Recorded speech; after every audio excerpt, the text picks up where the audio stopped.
삼박야화를 함께 보고 있습니다. 삼박야화는 천목중봉 선사께서 찾아오는 사람들이 선에 대해서 묻고 거기에 대해서 답을 하셨는데, 질문 자체에 대해서 답이기도 하지만 당신께서 평상시 하고 싶으셨던 이야기를 올바른 수행에 대해서, 열반법에 대해서, 깨달음에 대해서, 불교의 역사를 보더라도 서가모니 부처님 때 이미 그러면 안욕따라 삼략삼보리, 위 없는 무상 정등 정각, 위 없는 바르고 동등한 깨달음, 그때 얘기했는데, 그러면은 그 다음에 뭘 또 대승이고 뭐 선이고 왜 이런저런 모양으로 변주되면서 자꾸 이야기를 하냐.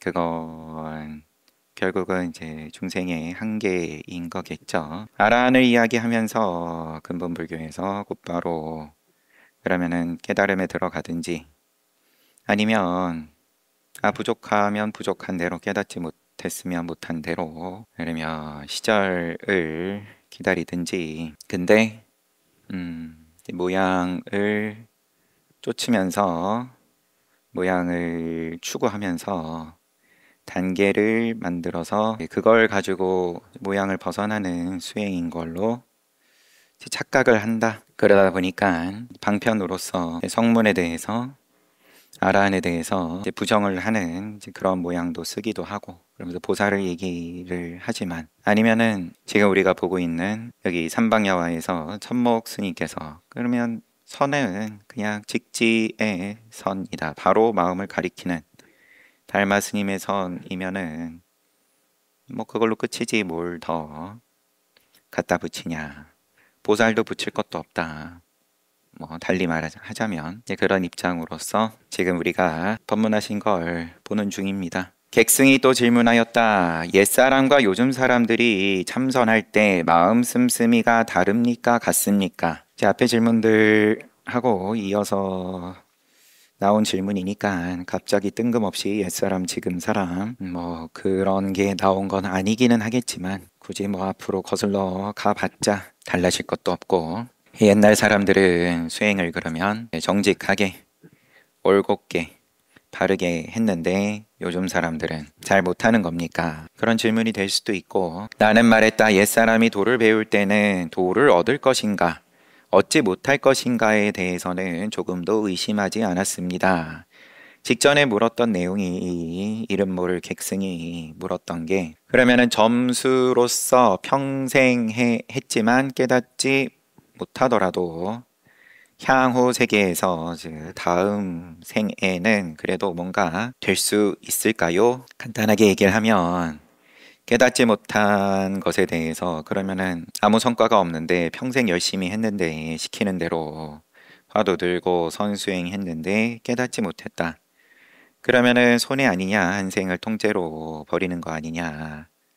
근데 그럼 다음 생에 가져가는 게 있습니까? 이거는 사실은 솔직한 질문인 거고, 다음 생에 가져가지 못할 것 같으면 도박이 돼버리는 건데, 깨닫지 못하면은 그러면은 다 잃는 거고, 깨달으면 그러면은 뭐 성공한 거고, 본전 생각을 안 할 수가 없는 거고, 깨닫지 못했을 때의 입장에서는. 근데 다음 생에 가져가는 게 있다 해버리면은 인과법이 되는 거고, 그러면은 점수인 거고, 열심히 그러면 기도해서 소원 성취해라 하고 다를 게 없어지는 거고. 그러니까 있다 없다를 양변을 여인 입장으로서 이게 다 그러면은 시간에 종속될 수밖에 없는 소리인 거고, 열심히 살아서 열심히 수행해가지고 이번에 되면은 좋고, 안 되더라도 그러면 다음에라도 지금 공들인 것을 가져가거나, 100% 가져가지 못하면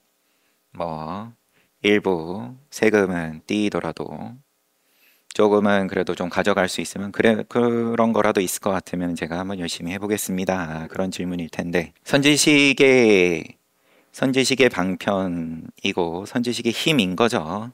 그런 걸 틀어 막아가지고 다음은 됐고 그냥 해봐라, 이거를 뭐 거친 방법을 쓰든 아니면은 뭐 손가락 하나 세우는 방법을 쓰든 간에 천목 스님께서 옛사람이 도 배울 때 도를 얻을 것인가 얻지 못할 것인가에 대해서 조금도 의심하지 않았습니다.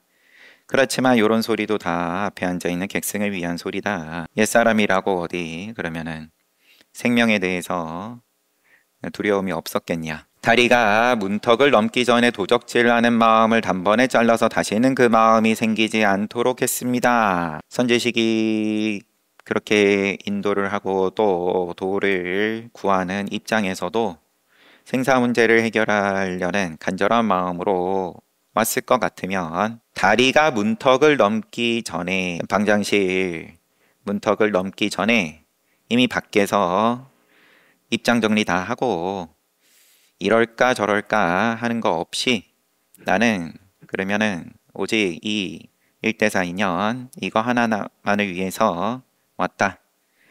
그러면 문 안에 들어갔을 것 같으면은 뭐 더 돌아볼 것도 없다. 그래야 되거나 혹은 안 되거나 그 정도 되어야 그렇지. 도적질하는 마음, 본전 생각하는 마음은 단번에 잘라서 다시는 그 마음이 생기지 않도록 했습니다. 그런데 요즘 사람들은 순전히 훔치려는 마음으로 주인을 삼습니다. 조금도 손해는 안 보겠다. 어떻게 쉽게 얻는 방법 없습니까? 이것이 옛과 지금의 도 닦는 사람의 뚜렷하게 다른 점이라 하겠습니다.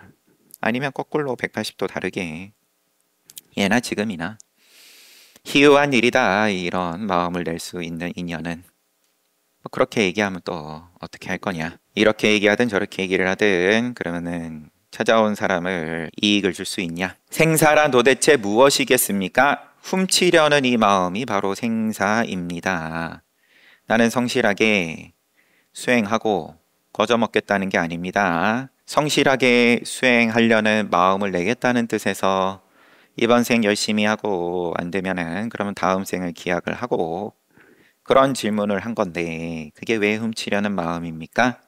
모양 냈으면 다 훔치는 마음이다. 지키고 내지는 더 키우고 그게 우리가 어떤 모양이 됐든 간에 색수상 행식 통째로 다 모양일 것 같으면 다 바라는 바이지만 그게 훔치는 마음이다. 모양은 늙고 병들고 죽는 건데 그거를 안 하겠다고 하는 거니까 그런 의지로 이만큼의 우리가 천상에 가까운 세상을 구현해가지고 편하게 살고 있는 건 있는 거고 존중하고 인과법 존중하고 선업지어서 선취해 난다 존중하는 거고 이 도에 있어서는 참선에서 깨닫는 데 있어서는 그거 갖다 붙이면은 절대 안 된다. 그러면은 크게 망한다. 차라리 그냥 돈은 접어놓고 그러면은 사회에 부귀 영화를 구해라. 그러면 열반이란 도대체 무엇이겠습니까?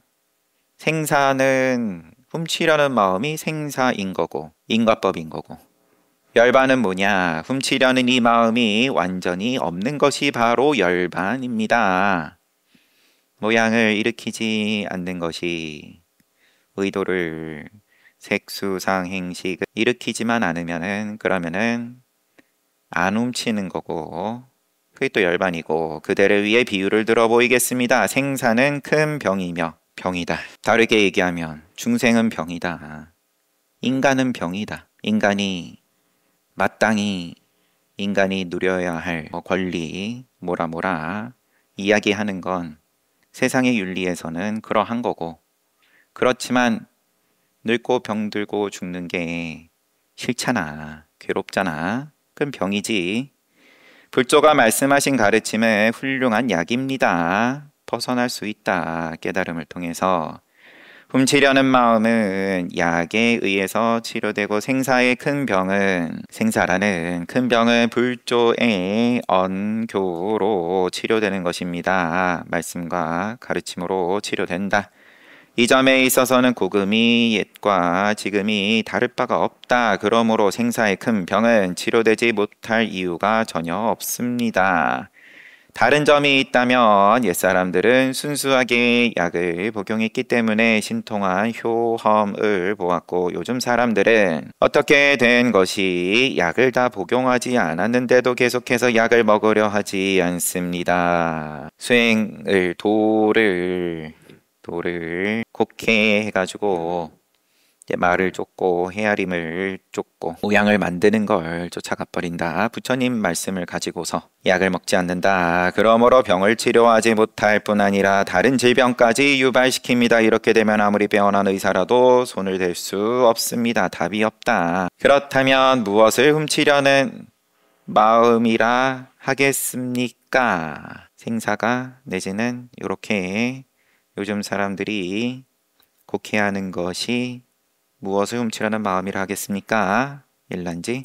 다시 말하면 바로 아르마리가 훔치려는 마음입니다. 여기서는 한자는 식정, 정식이라 하든 뜻을 내는 것. 보니 통째로가 모양이 훔치려는 마음입니다. 본래부터 갖고 있는 법제를 없애고 공덕을 소멸시키는 것은 모두 이 아르마리 때문입니다. 심의식 때문이다. 헤아리고 분석하고 끼워 맞추고 이야기를 만들고 경전에 있는 부처님께서 말씀하신 걸 조금도 어기지 않으면서 이야기를 만들더라도 아르마리다. 그러므로 영가스님께서 말씀하시기를 법제를 손상시키고 공덕을 까먹는 까닭은 모두 이 아르마리 때문이다 라고 했습니다. 다르게 표현하면 질문한 객승에게 왜 깨닫지 못하냐, 평생 앞에 질문이 평생 수행했는데 깨닫지 못하면 다음 세상에 오는 다음 생에라도 좀 챙겨갈 수 없습니까? 그 질문 때문에, 그 아르마리 때문에 공덕을 까먹는다. 그것만 안 붙었으면 너가 깨달을 수 있었을 텐데. 또 요즘에 귀감이 될 만한 선배들의 이야기를 몇 가지 들어보겠습니다. 육조 스님의 경우에 해능 스님, 황매산의 오조홍인 스님에게 오자 그저 방앗간에서 일하게 했을 뿐입니다. 또한 위산 스님은 백장 스님의 문화에서 단지 전자의 소임을 보았을 뿐이고, 전자는 이제 강의하고, 양기 스님은 10여 년 동안 오직 후원 일을 총괄했을 뿐입니다. 공양간에서 일했다. 연조 스님은 총림에서 방아 찢는 일을 했고, 다 큰 선지식들 지금 나열하는 중이에요. 운봉 스님이 화주 노릇을 한 인연과 탁발 다니는 거죠. 한마디로 화주. 설두 스님이 변소 청소를 했던 일, 자명 스님이 선소 스님께 참례하자 분양 선소 스님 찾아가서 가르침을 구하자 선소 스님이 희롱하고 웃으며 꾸짖기만 했던 일, 황룡 스님이 자명 스님에게 묻다가 욕만 들은 일들이 있었습니다. 자명 스님이 도를 구할 때 선소 스님으로부터 한마디로 상대도 안 해주고 무시받았던, 잘 배웠어요. 그 방편을 또 써가지고 황령 스님 찾아갔을 때 물었다가 욕만 들은 일들이 있었습니다. 그런 사이에 차별적인 인연이 뒤섞여 나오고 위순의 경계가 발생하였습니다. 그러나 당사자의 막힌 곳을 분명하게 뚫어주어 차별적인 인연이 뒤섞여 나온다. 복장이 터진다. 간단하게. 또 순응하고 내지는 거스르는 그런 경계가 한마디로 폭풍이 몰아치게끔 손재식이 그렇게 단련을 시켜서, 그러나 당사자의 막힌 곳을 분명하게 뚫어주어 훔치는 마음을 다 없애주고 생사 내지는 계산, 본전 생각 같은 거는 남아있지도 못하게 하고 당장에 턱 밑에 칼을 들이밀면 본전이고 자시고 정신없다. 각각의 상황에 알맞게 잘못된 점을 고쳐 지극한 이치로 귀결시켰던 것입니다. 그러니 어디로 보나 도가 아닌 것이 없었습니다. 계산을 내려놓고 나니까 삼라만상이 통째로 또 아닌 게 없더라. 깨닫고 나서 보니 요즘 사람들이 훔치는 마음을 곧 없애려 하지 않는 것은 그거는 우리 DNA에 있는 거니까 그 계산을 못했으면 이미 조상들이 살아남지 못했을 테니까 우리는 또 그거 잘한 조상들의 후손인 거고 그거는 그렇지만 그거는 이제 축생의 셈법과 다를 게 없다. 제 몸에 있는 업식인 거고 그게 전부가 아니다. 인간은 그래도 서가모니 부처님을 인천의 스승이다. 인간까지도 넣어준 거예요. 인간 깨달을 수 있다. 요즘 사람들이 훔치는 마음을 곧 없애려 하지 않는 것은 다름이 아닙니다. 그것은 자기의 문제를 절실하게 느끼지 못하기 때문입니다. 참 다들 한가하네. 배부르네. 저러다가 그러면 죽음을 현실로 눈앞에 마주하고 났을 때는 허둥대기 바쁘더라.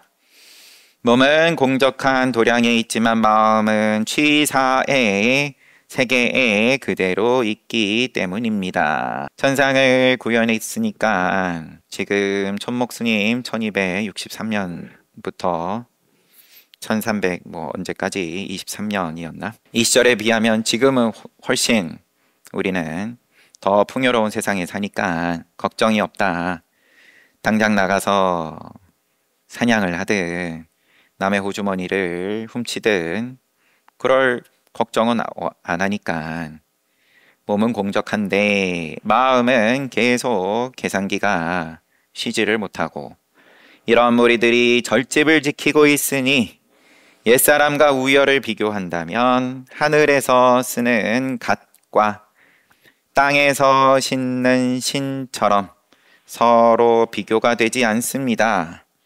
옛사람과 우열을 비교한다면 몸은 공적한 도량에 있지만 수행한답시고 그러면 편안한데 앉아가지고 그래도 굶주리지 않고 끼니는 보장이 된 가운데 그런데 앉아가지고 머리에서는 늘 헤아리기 바쁘니까 욕심을 부리는 헤아리 다 욕심이지만 아니면은 부처님 말씀 가지고 이리저리 끼워 맞추는 것 또한 취하고 버리고 계산하는 거다. 이런 무리들이 절집을 지키고 있으니 옛사람과 우열을 비교한다면 하늘과 땅 차이다. 이것은 무엇 때문이겠습니까? 요즘 사람들은 타고난 약간의 자질만을 자부하면서 명성을 멀리까지 내려고 주제넘게 고인의 훌륭한 말씀을 머리로만 따르고 힘들고 소소한 일은 가까이 하려 들지 않기 때문입니다. 편하게 수행하려고 한다. 이런 사람들이 방 하나 찍고 전자나 하는 소임을 어찌 맡으려 하겠으며 비록 잠자리가 편안하고 배불리 먹는다 해도 어찌 욕구가 다 채워지겠으며 어찌 방앗간에서 고생스럽게 일하려 하겠습니까? 손으로는 주미 불자 그냥 그 먼지털이 법상에 앉아서 폼 잡을 때 드는 거 주미 불자를 종행으로 흔들고 높은 사자 법상에 앉게 되면 깨달을 수 있는 인연은 더욱 멀어지고 훔치려는 마음은 들끓기만 합니다. 후배들을 걱정하여 보살펴주고 따가운 햇볕을 막아주는 시원한 그늘 나무가 되고자 하지만 좋은 뜻에서 한다 하지만 부처님 말씀을 가지고 불법을 좋은 뜻으로 후배들 잘 되라고 설하지만 법상에 앉아가지고 어찌 가능하겠습니까? 깨닫게 해주지 못할 것 같으면 이렇듯 교화하는 방편의 성쇠와 고금의 차이를 따져보면 깨닫고 못 깨닫는 것은 모두 훔치려는 마음의 유무에 관계됩니다. 그래서 이 말은 꼭 하지 않을 수가 없습니다. 여기까지 대답을 하셨어요. 객승한테 그 훔치려는 마음이다. 나중을 이미 붙이면 훔치려는 마음이다. 나중에라도 어찌 안 될까요? 객승이 또 질문하였다. 훔치는 마음에는 성인과 범부의 차이가 있습니까? 그러면은 이런 질문도 깨달으면 성인이 되면 부처이면 그러면은 훔치는 마음을 전혀 쓰지 않습니까? 질문을 조금 다르게 해보면 그런 물은 궁금증일 수 있을 것 같아요. 내지는 니까야에 항상 나오던, 그러면 아란이 되고 나면 다음 생이 있습니까 없습니까? 윤회를 합니까 안 합니까? 뭐 요런. 나는 말했다. 훔치는 마음이란 도대체 어떤 것인가? 네가 묻는 훔치는 마음이 뭔데? 그러면 성인이 되면 깨달으면 내 모양을 안 일으킨다. 그러니까 그럼 밥 먹을 필요도 없고, 예를 들면 그러면 소리를 내면 그럼 그것도 또 모양이 돼버리니까 일체 모양을 안 쓰는, 이제 그렇게 이해를 하고 훔치는 마음이고 훔치는 마음을 안 쓰고, 여기에 대해서 내지 공에 대해서 또 그러면 일체 일으키지 않는다. 망상이 하나도 일어나지 않는다. 그냥 돌멩이와 다를 바 없다. 이거를 공으로 아는 거 아니야? 그런 뉘앙스일 수 있어요. 되묻는 말씀이. 훔치는 마음이란 도대체 어떤 거냐? 그것은 바로 열의 묘명 원심입니다. 열애가 갖추고 있는 밝은 근본이 되는 마음. 뭐 이렇게 주석은 달아 놓으셨지만 부처 마음이다. 부처의 밝음인데 밝고 어둡고의 밝음이 아니기에 묘명이다. 밝음도 밝음이고 어두움도 밝음이다.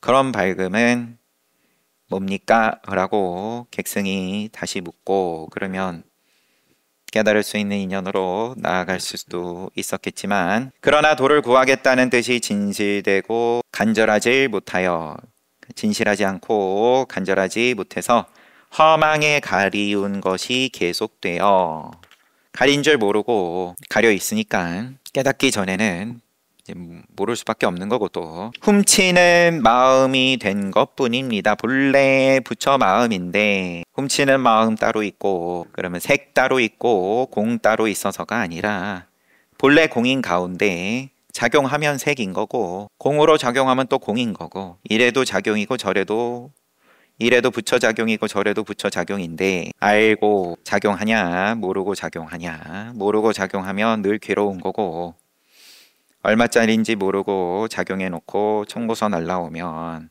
왜 내가 이런 일을 당해야 되냐, 이거 왜 내가 내야 되냐, 뭐 그러다가 한생 다 가는 거니까. 이것은 벼에서 태어난 멸구가 벼를 해치는 것과 같은 이치이고, 본래 부처님의 열의 묘명 심 부처님의 부처 마음인데, 본래 부처 마음인데 모르고 작용했기에 스스로가 자기 마음을 해친다.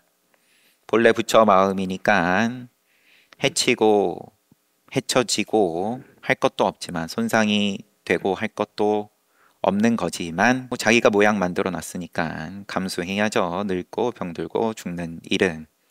나무에서 발생한 불이 그 나무를 태우는 것과 같은 이치입니다. 비록 사람들에게 있어서 먹고 자는 일은 하루도 안 할 수 없는 일이지만, 달리 얘기하면 성인도 당연히 먹고 자고 한다.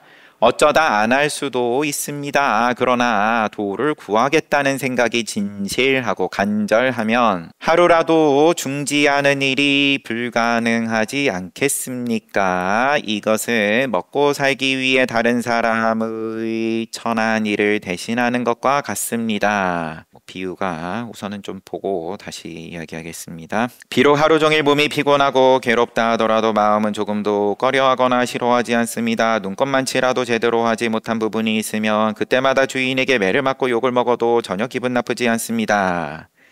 먹고 사느라고 받는 수치는 어찌 그리도 쉽게 있는지, 이것은 다름이 아니라 먹고 살려는 마음이 진실하고 간절하기 때문입니다. 그래서 지독한 수치와 추악함조차 쉽게 잊을 수 있는 것입니다. 더구나 우리들이 성스러운 도를 구하려 하면서도 훔치는 마음을 없애려 하지 않는 것과 비교한다면 어떻게 되겠습니까? 범부라 해서 어찌 성인과 다르겠으며, 성인이라고 범부와 다를 것이 뭐 있겠습니까? 오직 훔치는 마음이 있느냐 없느냐에 따라 서로 달라질 뿐입니다. 도를 배우는 사람이라면 특히 이 점에 조심해야 하겠습니다. 뉘앙스는 마음 비우고 계산 붙이지 않고 도를 구하는 입장일 것 같으면 거기에 계산을 안 붙이니까 천한 일이냐, 내지는 덜 천하고, 내지는 뭐 편안하고 쉬운 일이냐, 거기에 대해서 애초에 분별을 안 할 것 같으면 분별을 안 할 때에야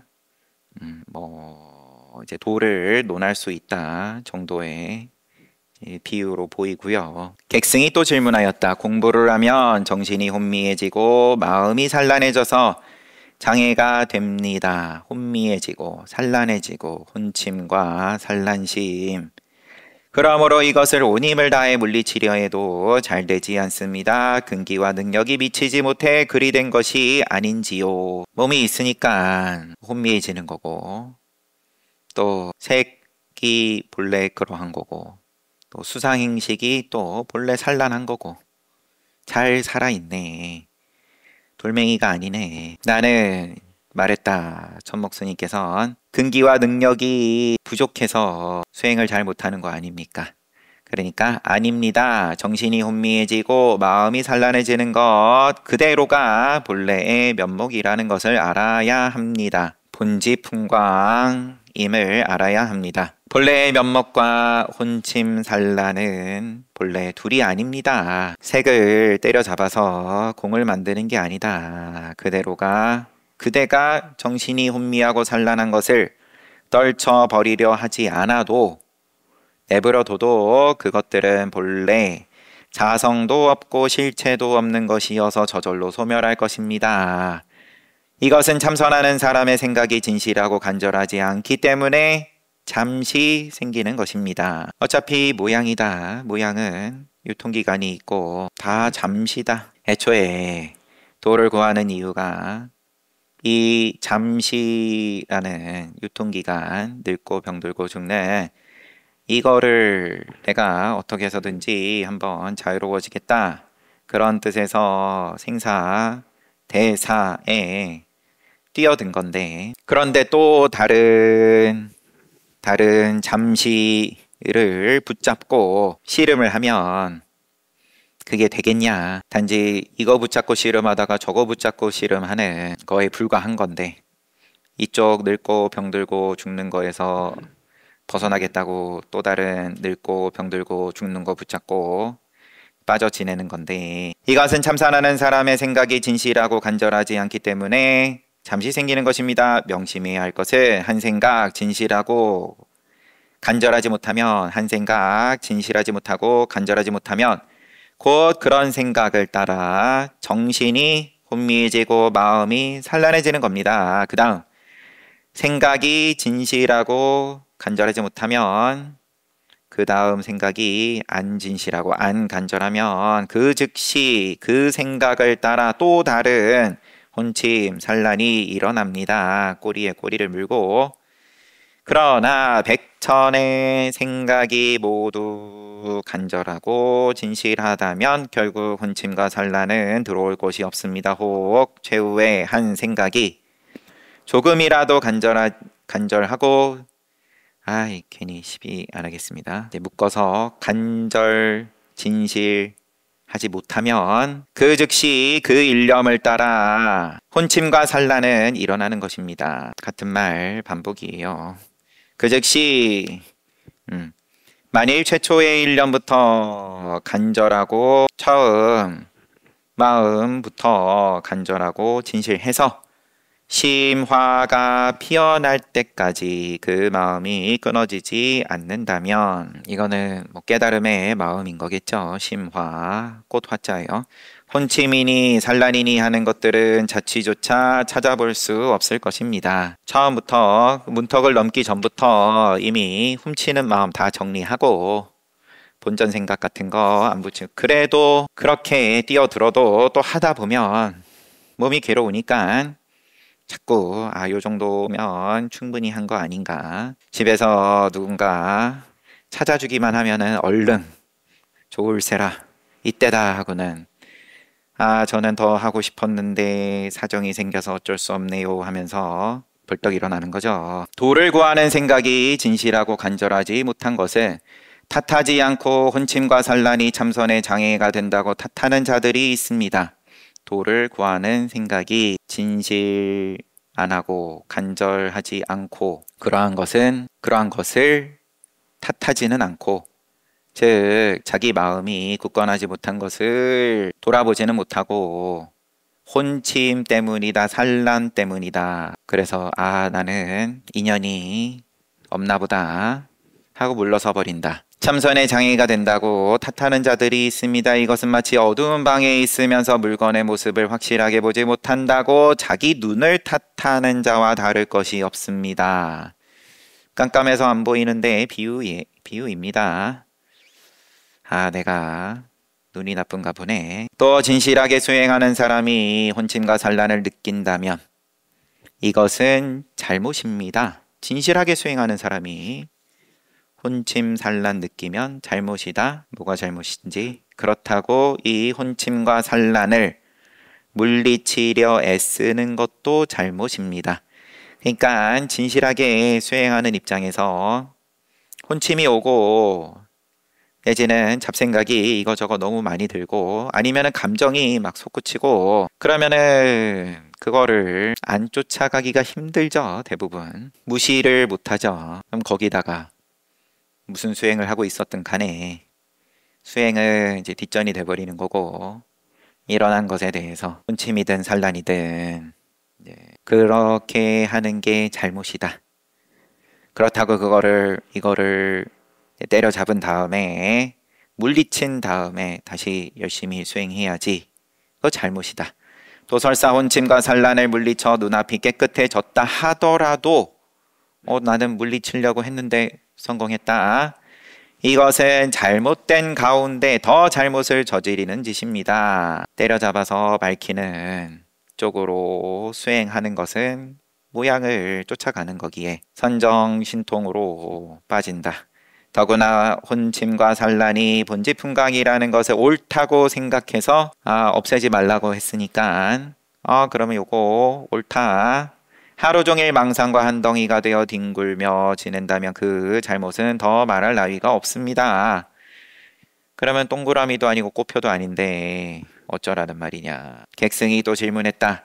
어떻게 마음을 써야 혼침과 산란에 빠지지 않을까요? 화두로 치면 어떻게 해야 화두가 성성해질까요? 나는 말했다. 만약 마음을 써야 할 것이 있다면 이것은 더더욱 잘못입니다. 마음을 써야 할 것이 있다면, 질문이 어떻게 마음을 써야 혼침산란에 빠지지 않을까요? 라고 물으니까 마음을 쓰려고 하는 것 자체가 더더욱 잘못이다. 혼침과 산란이 조금이라도 일어날 때는 마음을 써도 쓰지 않아도 모두 잘못이다. 그러니까 객승이 언어나 아르마리로 도달할 수 없는 최상의 경지에 관한 말씀을 저같이 근기가 낮은 사람으로서 이해하지 못하겠습니다. 간절한 한탄이겠죠. 아무리 물어도 그리고 대답을 천목중봉 선사께서 친절하게 해주시는데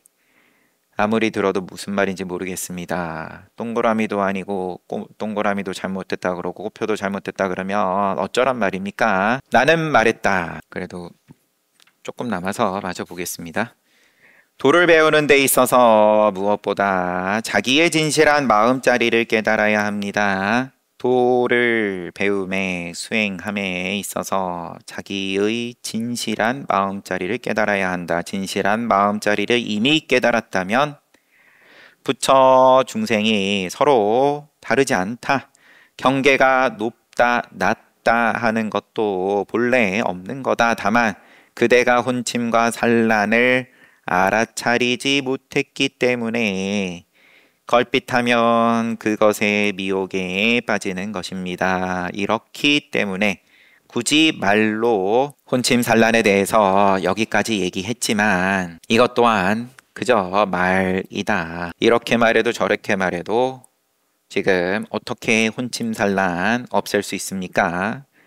말을 바꿔가면서 말만 바꿔가면서 똑같은 질문을 반복하니까 그러다가 그냥 도저히 모르겠습니다 하고 던져버린 건데 도로 자기 탓으로 가버린 거니까 그러니까는 이제 정리를 하시는 게 전목 선사께서 도를 배우는데 중요한 건 지금 혼침 산란 가지고 이리저리 계속 두드리는데 혼침 산란이 중요한 게 아니라 마음자리 깨닫는 게 중요하다.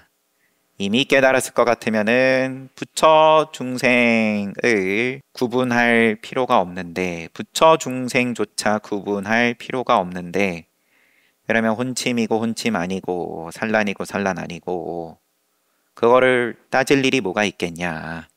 경계가 높다 낮다 하는 건 본래 없다. 지금 스스로를 근기가 낮아서 저는 아무래도 수행 못 해먹겠습니다. 이런 거니까 그런 분별 높다 낮다 하는 것도 본래 없는 거다. 다만 그대가 혼침과 산란을 알아차리지 못했기 때문에 그 미혹에 빠지는 거다. 굳이 말로 이렇게 얘기했다. 이제 일이 이쯤 되었으니 혼침과 산란의 근본을 찾아보겠습니다. 그대는 무량겁으로부터 무시이래로 시작이 없는 때로부터 번뇌에 오염 훈습되어 왔습니다. 모양을 계속 쫓아왔다. 인과법 안에서 그대뿐만 아니라 모든 중생이 거기서 윤회를 해왔는데 굴러왔는데 이것이 바로 혼침과 번뇌의 근본입니다.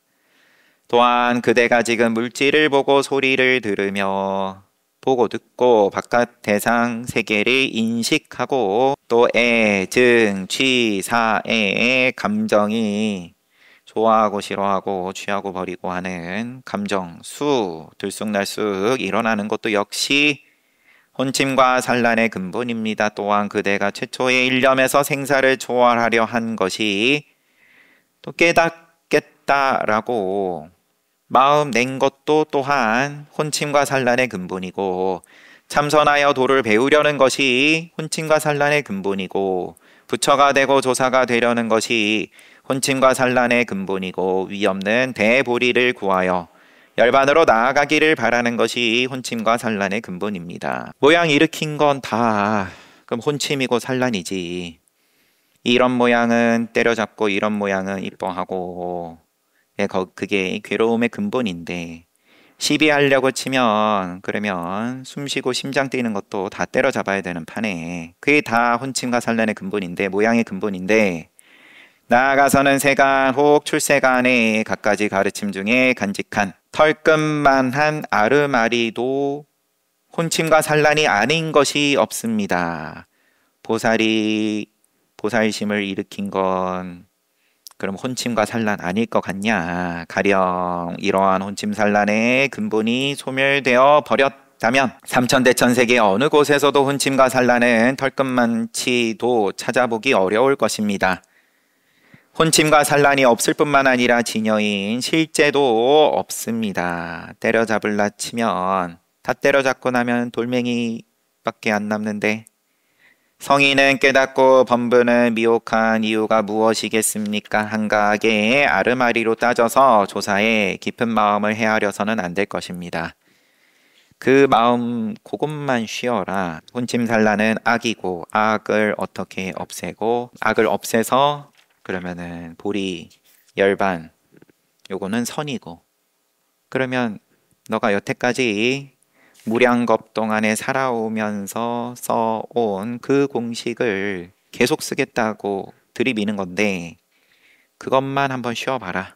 표시를 대 끄트머리 좀 남기기가 그래서 시간이 좀 지났는데 마저 다 봤어요. 여러분들 모르는 바도 아니시고 늘 접하는 내용일 테고 근데 내가 감당할 수 있는 선을 넘어서 마주하면 감정이 일어나든 아니면 또 병이 나고 몸의 괴로움으로 오고 하면 그런 때에 그러면 견적이 나오는데 허둥대면 허둥대는 줄 알면서 허둥대냐 똑같이 아픈 건 아픈 거니까 깨달아도 성인이어도 아프고 안 깨달아도 아프고 차라리 열심히 건강할 때 신나게 놀다가 지금 늙고 병들고 했으면 억울하지는 않지. 수행한다고 뭐 그렇다고 또 얼마나 열심히 했겠냐만 면전에다가 그렇게 얘기할 순 없죠. 빨리 맞춰야지 저도. 잘 봤습니다. 이따가 정진합시다.